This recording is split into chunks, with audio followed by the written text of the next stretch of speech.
Hello friends, welcome my YouTube channel education as a vision. आइए दोस्तों, आज हमारा एसएससी का मैथमेटिक्स का सेशन है। जो हम पहले हमने बीच में छोड़ दिया था, उसको आज कंप्लीट कर रहे हैं दोस्तों। आज हमारी मैथमेटिक्स क्लास है और ये मैथमेटिक्स क्लास है जो दोस्तों SSC, JE, CGL, CHSL, MTS सबके लिए मोस्ट एमसीक्यूज क्वेश्चंस का सेशन है। पेपर सेट हमारा 2 चल रहा था, जिसका हम भी आज पार्ट पढ़ेंगे। ठीक है दोस्तों, मैं आपको अपना दोस्त सुरेंद्र सर, ये हमारे नंबर है किसी भी कांटेक्ट के लिए। चलिए देखते हैं दोस्तों, क्वेश्चन नंबर 4। 3 हमने पढ़ चुके थे, क्वेश्चन नंबर 4 पर हम आते हैं। देखिए, चिंकी और मिंकी की वर्तमान आयु का अनुपात 4:5 है और चिंकी की माता, तो चिंकी की माता है, उसकी वर्तमान आयु 5 वर्ष पहले मिंकी की आयु की 9/2 गुनी है। ठीक है, और मिंकी की माता की वर्तमान आयु 3 वर्ष के बाद चिंकी की आयु की 7/3 गुनी है। यदि 15 वर्ष बाद मिंकी की माता और चिंकी की माता की औसत आयु 55 वर्ष है, तो चिंकी और मिंकी की वर्तमान आयु के बीच का अंतर ज्ञात करना है। यहाँ पर दोस्तों देखो, 2 लड़कियों के नाम दे रखे हैं, एक का नाम चिंकी है और एक का नाम मिंकी है।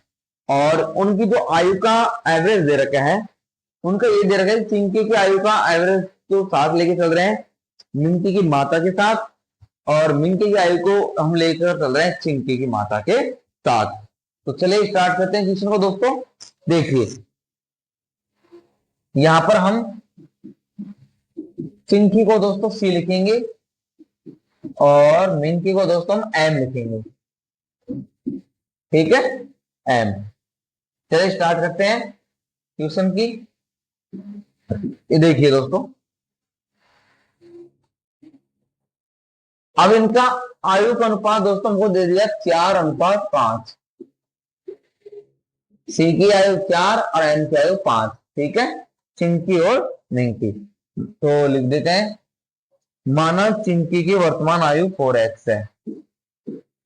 माना जो चिंकी है उसकी वर्तमान आयु कितनी है दोस्तों? 4x है।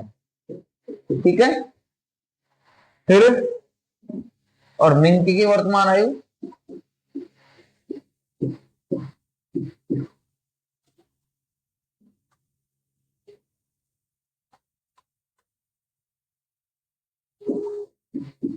मिंकी की वर्तमान आयु वो हो जाएगी दोस्तों 5x है। तो हमको 4:5 दे रखा था ना सी और एम का। ठीक है, उसके अनुसार अब फिर कहा गया 5 वर्ष पहले। 5 वर्ष पहले देखो,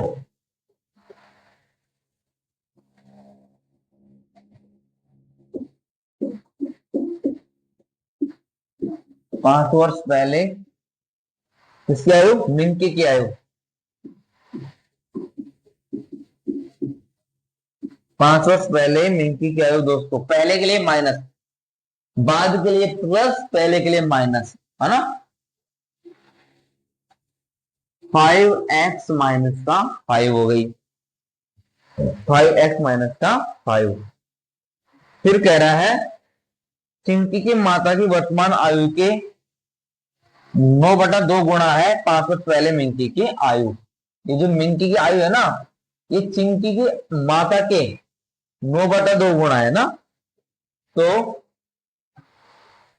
चिंकी की माता की वर्तमान आयु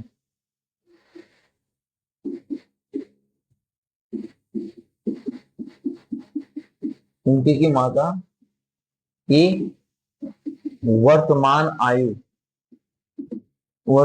यहाँ पर क्या होगी, उसके अनुसार हम चलते हैं। ठीक है दोस्तों,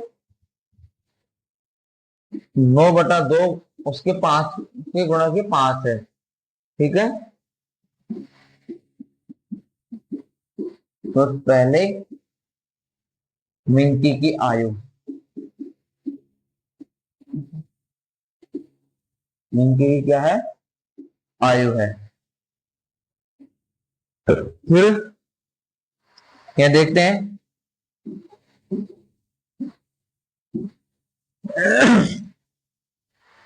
चिंकी की माता की वर्तमान आयु,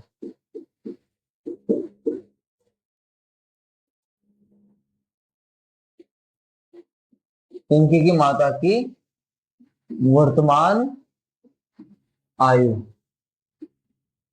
और वो कितनी दे रखी है दोस्तों हमें, 9/2 गुणा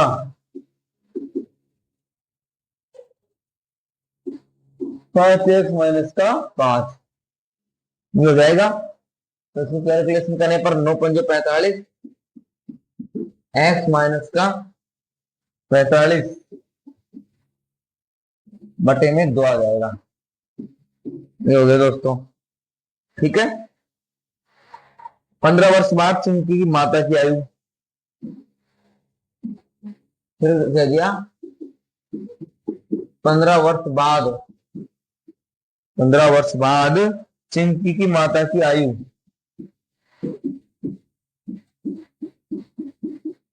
चिंकी की माता की आयु वो कितनी है दोस्तों, 45x-45/2 गुणा 15 बाद ना प्लस 15। तो इसको कैलकुलेशन करेंगे 30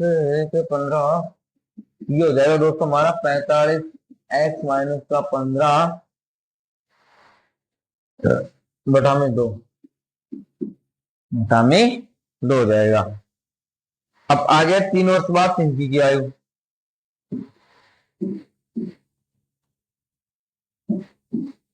फिर है 3 वर्ष बाद इसकी आयु दोस्तों, चिंकी की आयु वो कितनी है, 4x+3। चिंकी को सी से लिख रहे हैं ना, 4x+3। अब मिंकी की वर्तमान माता की वर्तमान आयु, अब मिंकी की माँ की वर्तमान आयु वो क्या है, वो हो जाएगी 7/3 गुणा है इसके मिंकी की आयु के, गुणा 3 वर्ष बाद चिंकी की आयु, 3 वर्ष बाद चिंकी की आयु उसके 3 गुणा है दोस्तों, ठीक है। तो मिंकी की माँ की वर्तमान आयु हो जाएगी हमारे यहाँ पर कितनी हो जाएगी, 7/3 गुणा 4x+3 ये हो गया 728/3 + 7, 28x/3 + 7 ये हो जाएगा दोस्तों। फिर आगे क्या कह रहा है, 15 वर्ष बाद मिंकी की माता की आयु,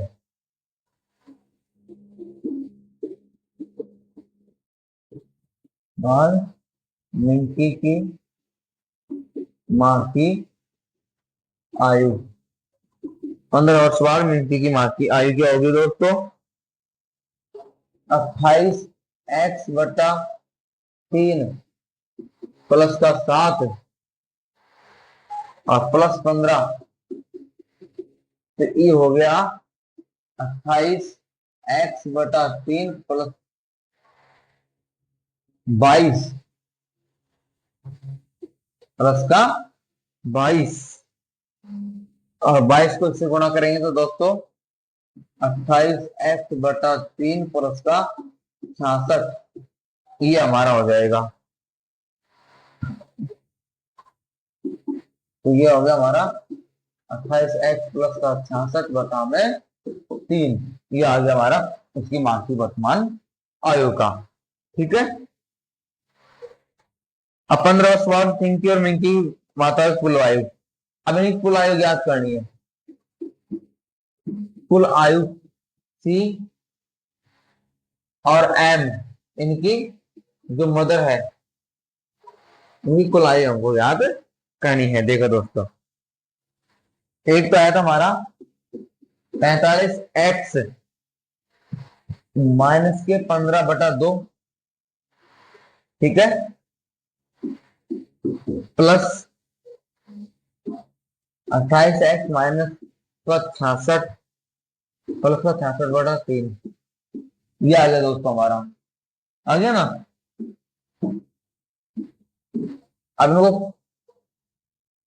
अब इनको हम आगे जब कैलकुलेशन करेंगे, लेस हमारा 6 आया दोस्तों, तो 3 से तो गुणा हो गया 45x माइनस का 15 प्लस 2 से गुणा हो गया 28x प्लस का 66।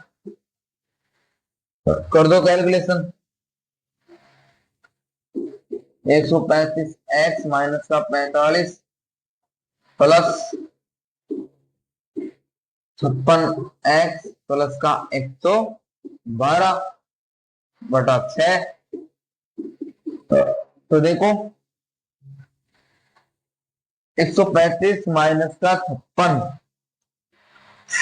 प्लस का 6 5 11 का 1 9 8 1 9 191x प्लस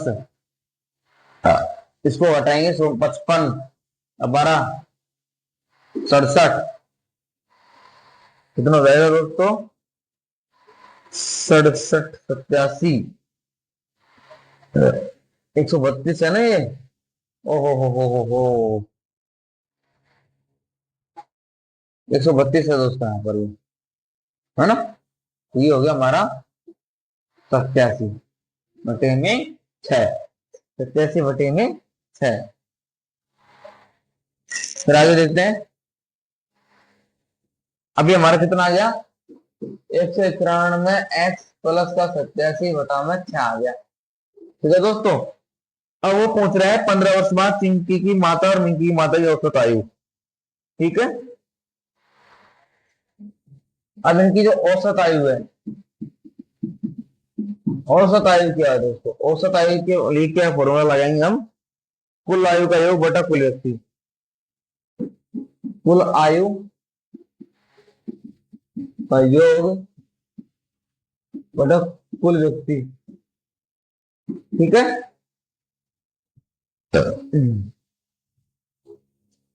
191x प्लस का 87/6।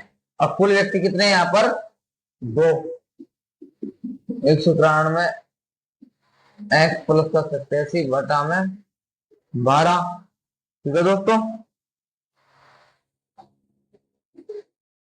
और उनका आयु का योग कितना था? 55 है। औसत आयु कितनी थी? 55। तो 193x प्लस 87 बराबर कितना हो जाएगा दोस्तों? 12 5 60 0 आखिरी 6 66 660।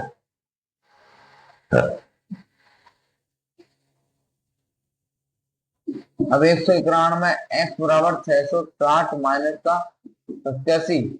191x बराबर दोस्तों कितना आएगा? 3 7 5 573। x बराबर 573/191 बराबर दोस्तों 3 आ गया यहाँ पर भाग देने पर। 19 3 57 1 1 3। तो x की वैल्यू हमारी दोस्तों 3 आ गई। ठीक है ना। अब सी के लिए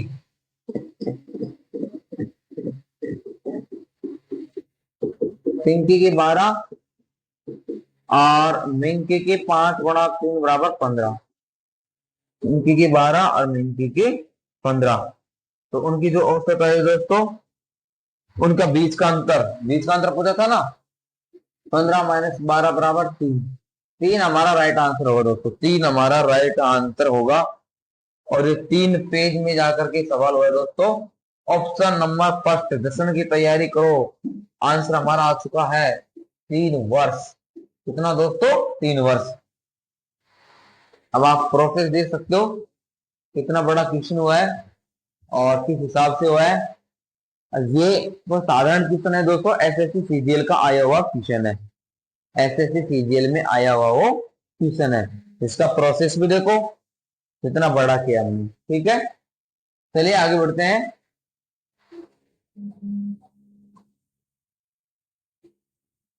नेक्स्ट क्वेश्चन ये देखिए, अगला क्वेश्चन हमारा 5वां।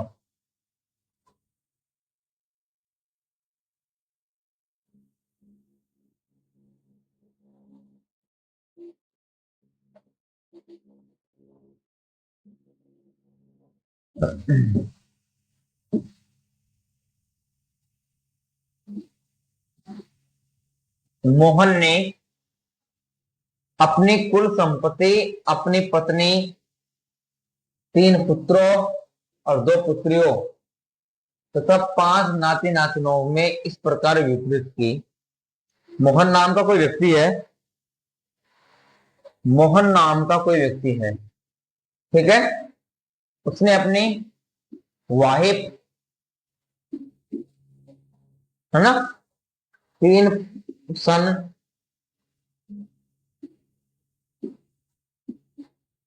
2 डॉटर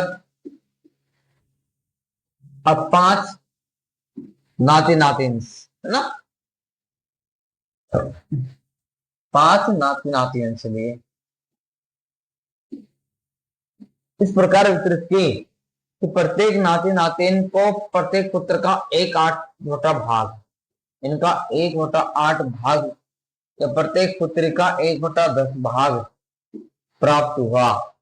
उसकी पत्नी को उसके पुत्रों पुत्रों के कुल भाग का 40% मिला। इन दोनों का मिलाकर के 40% इसकी पत्नी को मिला। ठीक है, यदि प्रत्येक पुत्री को यहाँ पर 1.25 लाख रुपए मिले हो तो उसकी पत्नी एवं 5 नाती नातनियों को कितना धन मिलेगा, कितना धन मिलेगा। ठीक है, ये देखो, चलिए करते हैं कोशिश, आ जाओ। फर्स्ट कंडीशन हमारी जो नाती है और नातिन, नाती नातिन का हिस्सा वो है 1/10 गुणा 1.25 लाख। इसका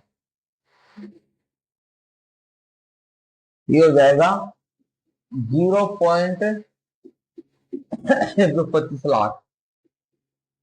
ये हो गया दोस्तों। अब प्रत्येक बेटे का 8% हिस्सा मिलता है, प्रत्येक बेटे को,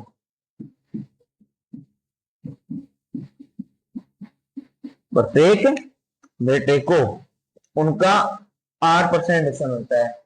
तो 8 गुणा 1.25, ठीक है दोस्तों, ये हो गया 1 लाख रुपए बेटों का। 3 पुत्रों का हिस्सा, अभी 1 का हो गया तो 3 का, 3 बेटों का कितना हो गया दोस्तों? 3 लाख हो गया। ठीक है, फिर 2 बेटों का हिस्सा,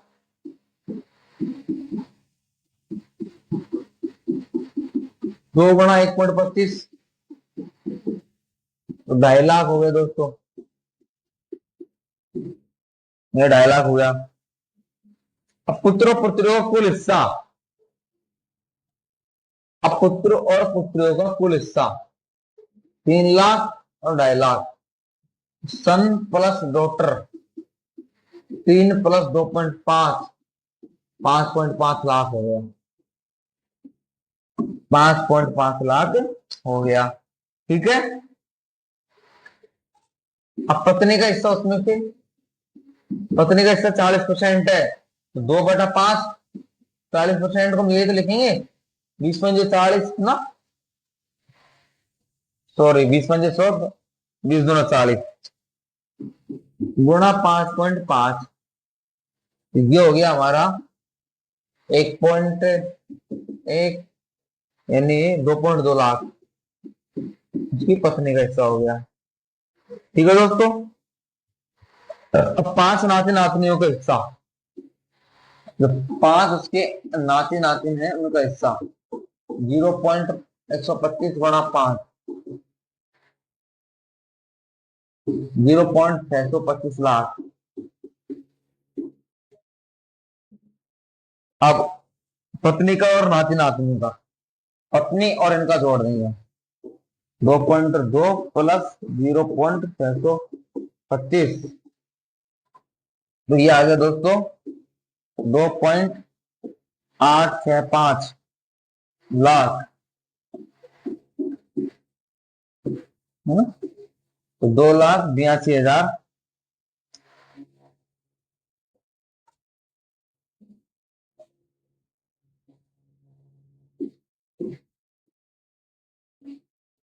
500।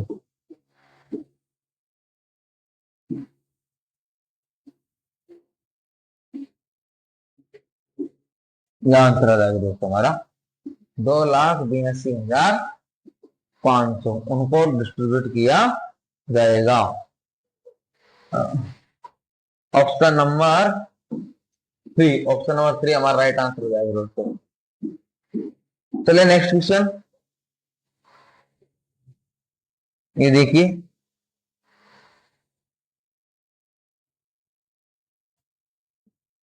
हम्म 1,250 रुपए की धनराशि, 1,250 रुपये की धनराशि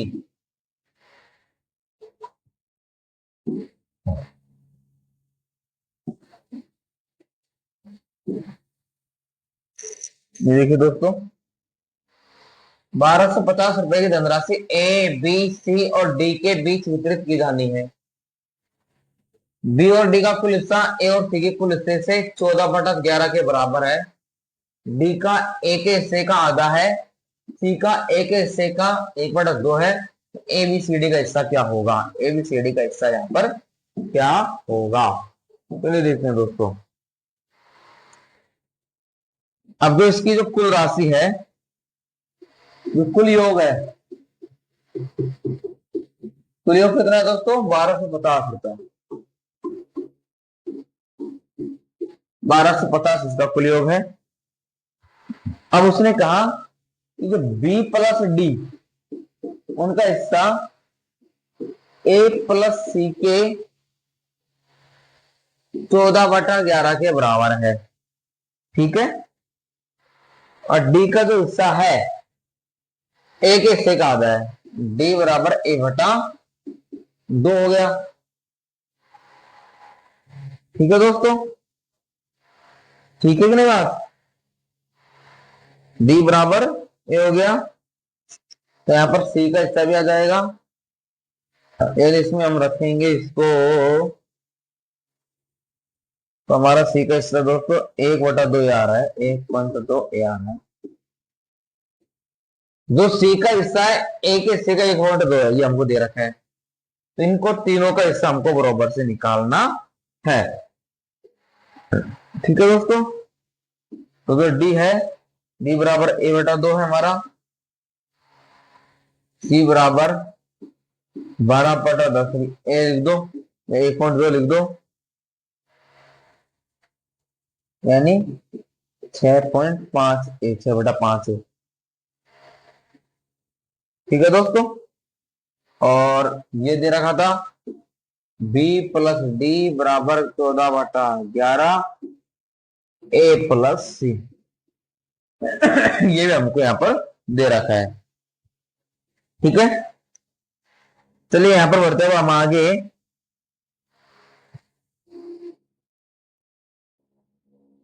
कि हमको दे रखा है बी प्लस डी का हिस्सा 14/11 है ए प्लस सी के हिस्से के, तो इसको एलसीएम कर लो, 11b प्लस 11d बराबर 14a प्लस 14c।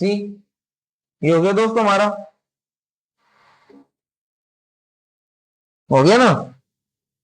और सी की वैल्यू हम क्या रख देंगे यहाँ पर, 6/5 है, 11b plus 11d, 14a plus 14, 6/5a। ठीक है दोस्तों। अब b बराबर ही हमारा a/2 था, 11b plus 11a/2, 14a plus 84/5 ए। ठीक है दोस्तों, ये हो जाएगा।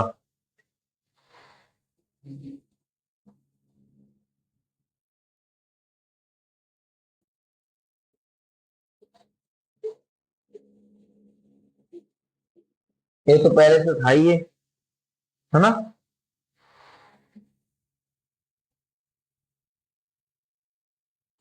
11b प्लस 11a/2, 14a, 84/5 ए, 11b प्लस 11a/2, ये हो गया दोस्तों 70a plus 84a/5, 22b plus 11a/2, 70a, ये हो जाएगा 144, 164, 154, 154a/5, 122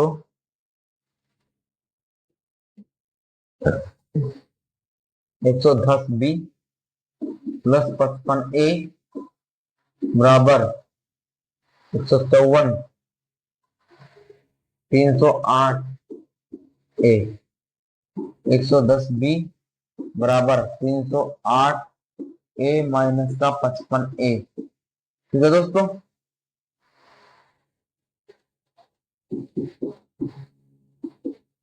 ये आ गया 253 ए। तो b बराबर क्या हो जाएगा दोस्तों, 253/110, 253/110,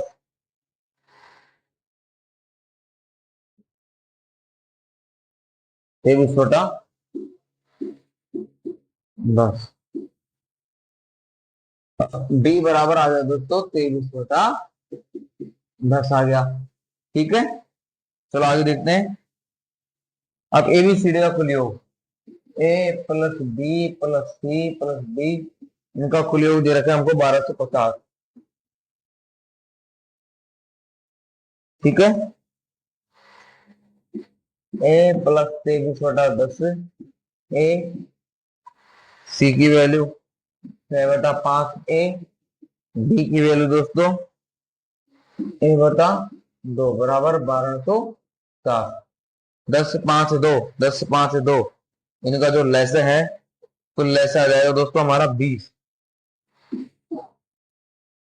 20a प्लस 46a, 4 का 24a प्लस 10a बराबर 1250।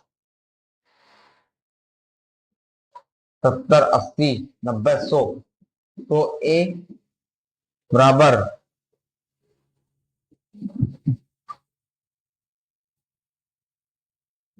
बता 20 बराबर 1250। ये हो गया दोस्तों 5a बराबर 1250, ए बराबर 1250/5, 250। ए का मान आ गया दोस्तों 250 आ गया। ठीक है, तो बी बराबर क्या था, 23/10 ए, तो 23/10 गुणा 250, तो 23 गुणा 25 करेंगे, तो 23 गुणा 25 करने पर 575, ये बी की वैल्यू आ गई। सी बराबर क्या था दोस्तों, 6/5 ए, 6 गुणा 250/5, 6×5 = 3, सी की वैल्यू 300 आ गई। और डी, डी बराबर था दोस्तों 6/A/2, 250/2 बराबर 125, 125। ए का हिस्सा 250, बी का 73, सी का 100 हो गया दोस्तों। तो ऑप्शन नंबर फर्स्ट हमारा राइट आंसर हो जाएगा। ठीक है, चलिए नेक्स्ट क्वेश्चन।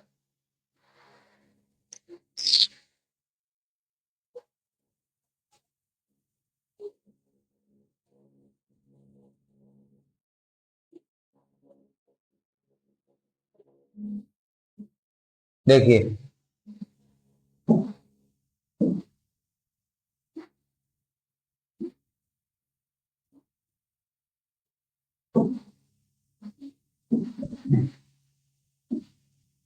यदि ए, बी और सी के निवेश का अनुपात 6:5:8 के अनुपात में है, ए, बी, सी 6:5:8, तो इनका जो समय एबीसी, ए, बी और सी के निवेश का समय, उनके निवेश के क्रमशः 200/3%, 80% और 75% है। जो ए का जो लाभ है, ए का जो प्रॉफिट है 7800 है वो प्रॉफिट। तो यहाँ का सी का पी आपको निकालना है। ठीक है दोस्तों, चलिए देखते हैं, आ जाइए। माना कि ए का निवेश 6x है,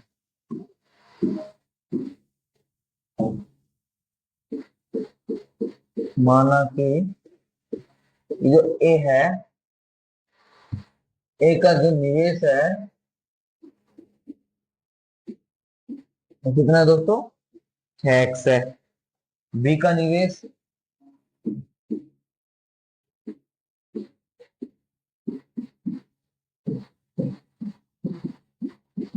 5x है और सी का निवेश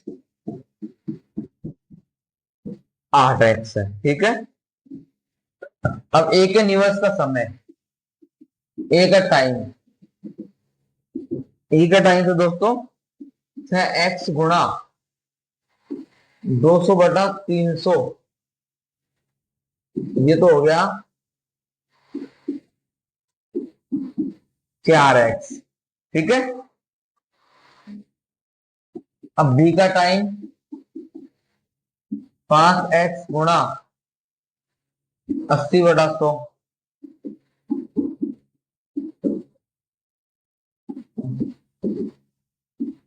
वो भी 4x।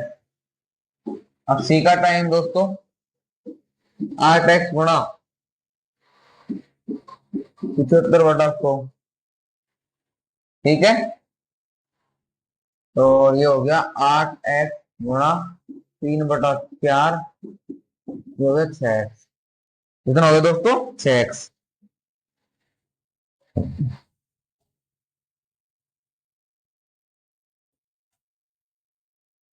अब इनका जो निवेश के साथ अनुपात है, देखो 6x, 5x, 8x, ये था।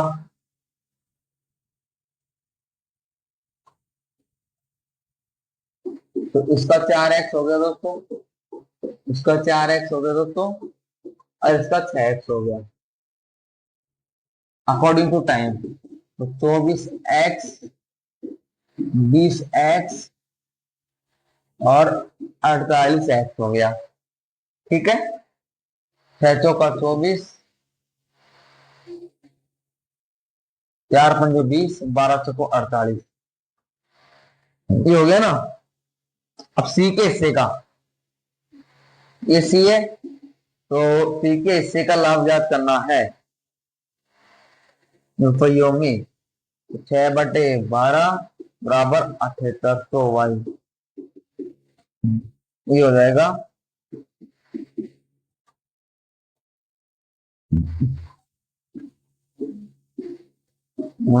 2 गुणा करने पर 15,600, 15,600, ये आंसर आएगा दोस्तों। Option number second, option number second, option number second हमारा राइट आंसर रहेगा। चलिए नेक्स्ट क्वेश्चन है दोस्तों हमारा।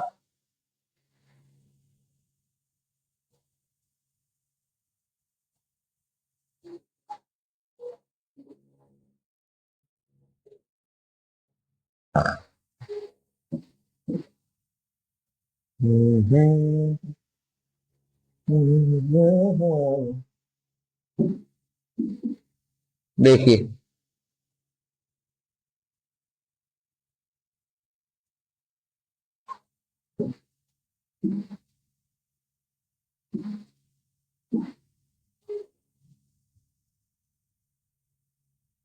एक विद्यार्थी ने अंग्रेजी और इतिहास में समान अंक प्राप्त किए।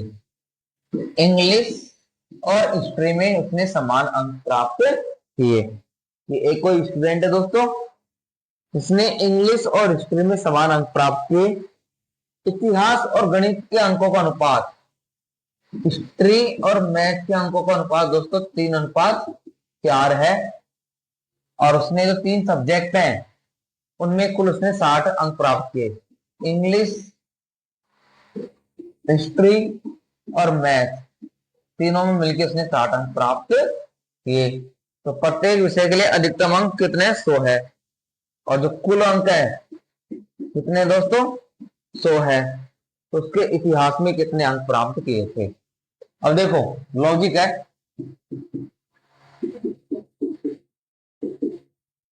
नहीं 3:4, ठीक है दोस्तों।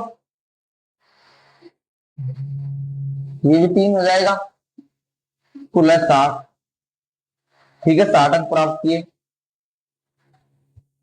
तो ये कितने हो गए,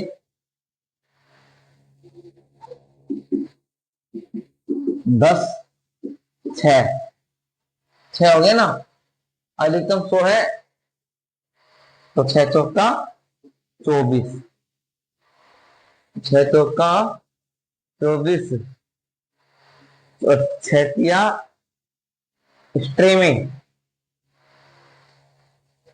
हिस्ट्री में आ जाओ 18, कितने अंक प्राप्त किए दोस्तों, 18, ये 54, 18, 18 किए 54, इसका कुल का ना 18 आ गया इसका, और इसका 3, 54 अंक। Option number 3, option number second आ जाएगा दोस्तों। यहाँ पर 54 अंक उसने प्राप्त किए, ठीक है।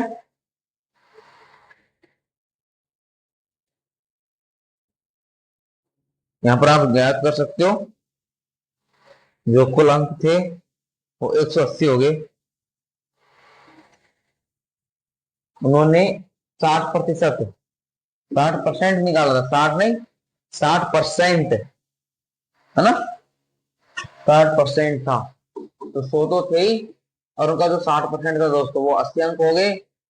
180 में हम 10 का भाग देंगे 18, और 18 गुणा 3 करेंगे तो 18 या 54। चलिए नेक्स्ट क्वेश्चन है दोस्तों हमारा।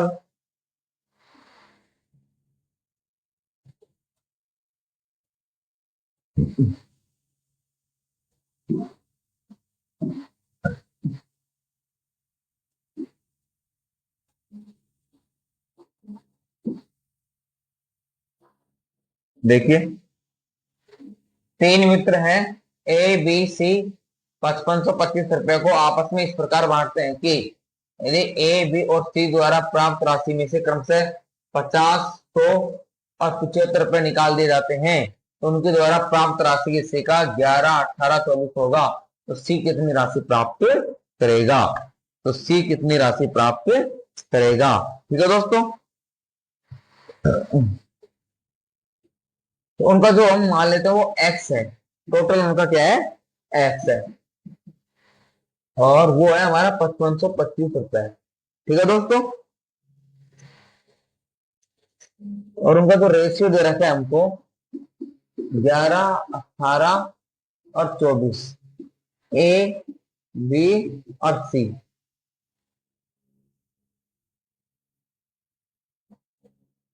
ए, बी और सी।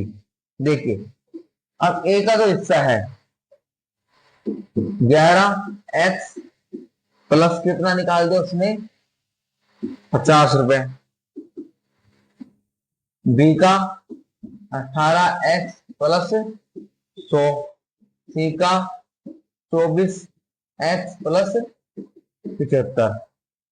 ठीक है दोस्तों। अब हम इन तीनों को जोड़ते हैं। देखो 11x प्लस 50, 18x प्लस 15 है ना,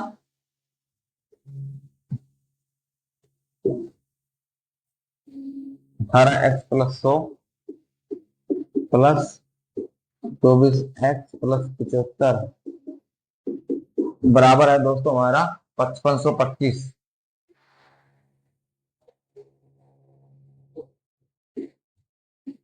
5525 इनको कुल जोड़ने पर 11, 18 और 24 कितना हो गया दोस्तों, 35, 18,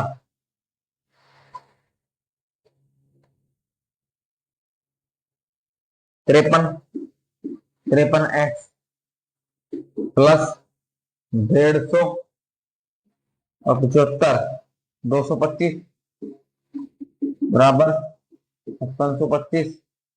53x बराबर 5525 माइनस का 225, तो ये कितना बचा दोस्तों हमारा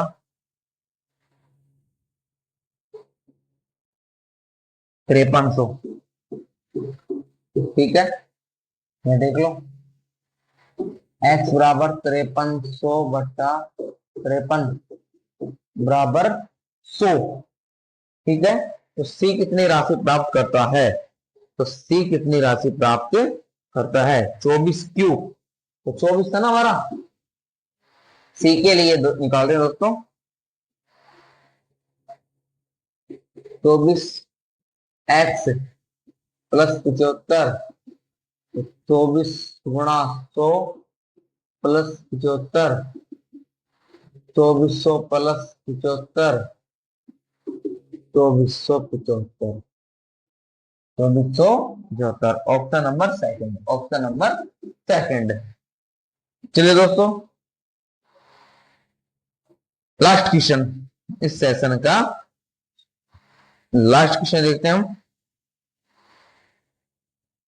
प्रारंभ में बाल्टी ए बी सी में सेबों की संख्या क्रम से एक्स वाई और जेड है। एक कोई बाल्टी है, इसमें ए बी सी में एक्स वाई और जेड है। ए से सेब का 1/14 भाग बाल्टी सी में जोड़ा जाता है। 1/14 भाग बाल्टी सी में जोड़ा जाता है, तो बी की बाल्टी सी में संख्या बराबर हो जाती है। अरे यदि बाल्टी बी ए का 1/7 भाग बाल्टी बी में 1/7 भाग जोड़ा जाता है, तो बाल्टी ए बाल्टी बी सी बराबर होती है। तो एक्स वाई जेड का अनुपात क्या कीजिए। ठीक है दोस्तों, ये लो, ये लीजिए,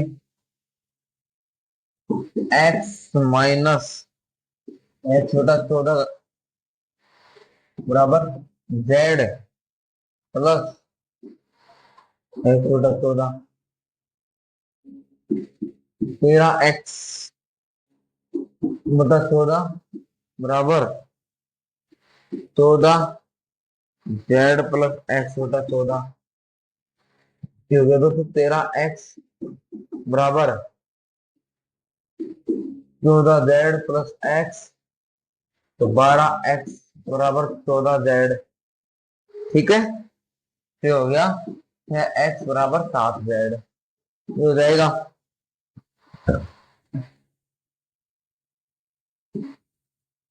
अब x बटा z बराबर हो गया 6/7। अब ये तो a और c का 6:7 आ गया, 6:7, 7:6।